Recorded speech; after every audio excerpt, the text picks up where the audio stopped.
Assalamualaikum warahmatullahi wabarakatuh. Halo semuanya, perkenalkan nama aku Niza Nur Fadilah dengan NPM 24215111095 dari kelas 2024C.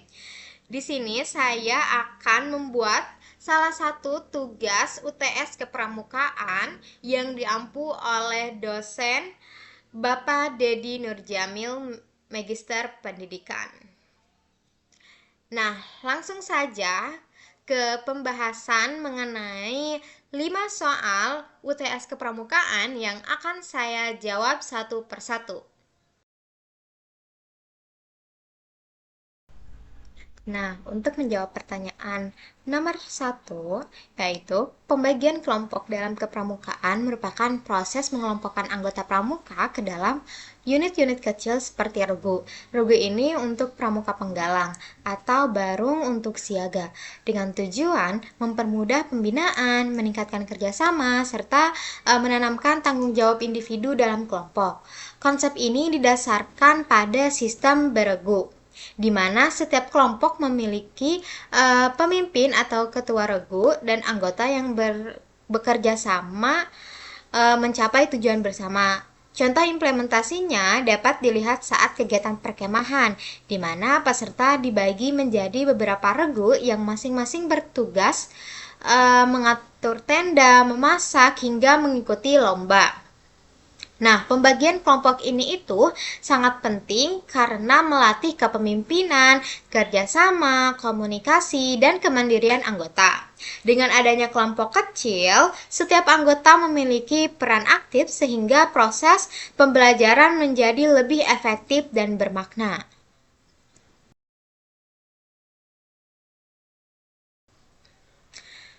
Oke, untuk menjawab pertanyaan 2, asas dalam pramuka ini merupakan landasan atau dasar nilai yang menjadi pedoman dalam seluruh kegiatan kepramukaan seperti berlandaskan pada Pancasila. Sementara itu, lambang pramuka adalah simbol yang mempresentasikan nilai-nilai gerakan pramuka, yaitu tunas kelapa. Tunas kelapa ini melambangkan kehidupan, ketahanan, dan manfaat yang besar bagi masyarakat. Asas dan lambang ini menjadi suatu esensial karena keduanya mencerminkan identitas dan jati diri pada gerakan pramuka. Nah, hubungan antara asas dan lambang ini sangat erat dengan nilai-nilai yang ingin disampaikan seperti kemandirian, ketangguhan, dan pengabdian. Lambang bukan sekedar simbol, tapi juga pengingat visual terhadap nilai-nilai luhur yang diterapkan dalam kehidupan sehari-hari anggota pramuka.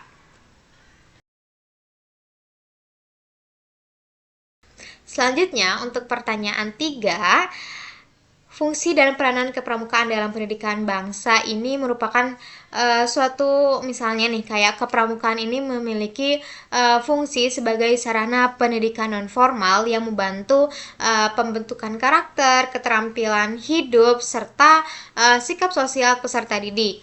Peranannya itu meliputi pembinaan mental, moral, spiritual, emosional, dan fisik generasi muda.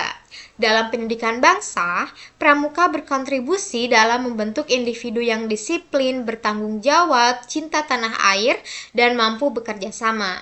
Apalagi di era digital saat ini, peran kepramukaan dapat ditingkatkan dengan memanfaatkan teknologi seperti penggunaan media digital untuk pembelajaran, pelatihan daring, dan penyebaran informasi kegiatan. Selain itu, kegiatan pramuka dapat dikombinasikan dengan keterampilan abad 21 seperti literasi digital, problem solving, dan kreativitas agar tetap relevan dengan perkembangan zaman.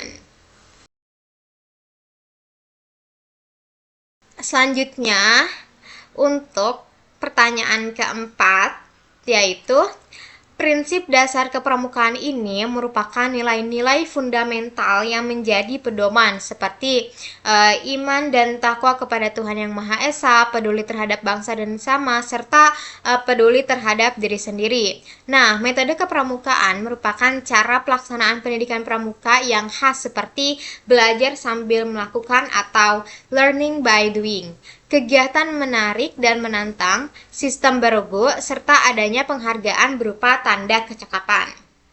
Selanjutnya, sistem Among ini adalah suatu sistem pendidikan yang menempatkan pembinaan sebagai pembimbing yang memberi kebebasan kepada peserta didik untuk berkembang dengan prinsip 3, yaitu ing ngarsa sungtolodo, ing madya mangun karso, dan yang ketiga adalah tuturi handayani. Nah, ketiga aspek ini sangat penting karena menjadi fondasi dalam membentuk karakter anggota pramuka. Tanpa pemahaman dan implementasi yang baik, kegiatan pramuka hanya akan menjadi formalitas tanpa makna mendalam. Oleh karena itu, pembina harus menerapkan prinsip ini secara konsisten dalam setiap kegiatan.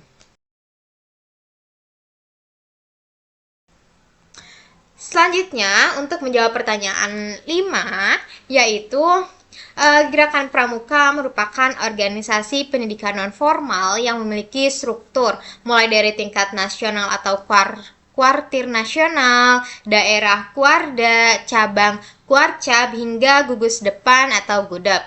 Nah, sebagai ujung tombak kegiatan, struktur ini memungkinkan pengelolaan organisasi yang sistematis dan terarah.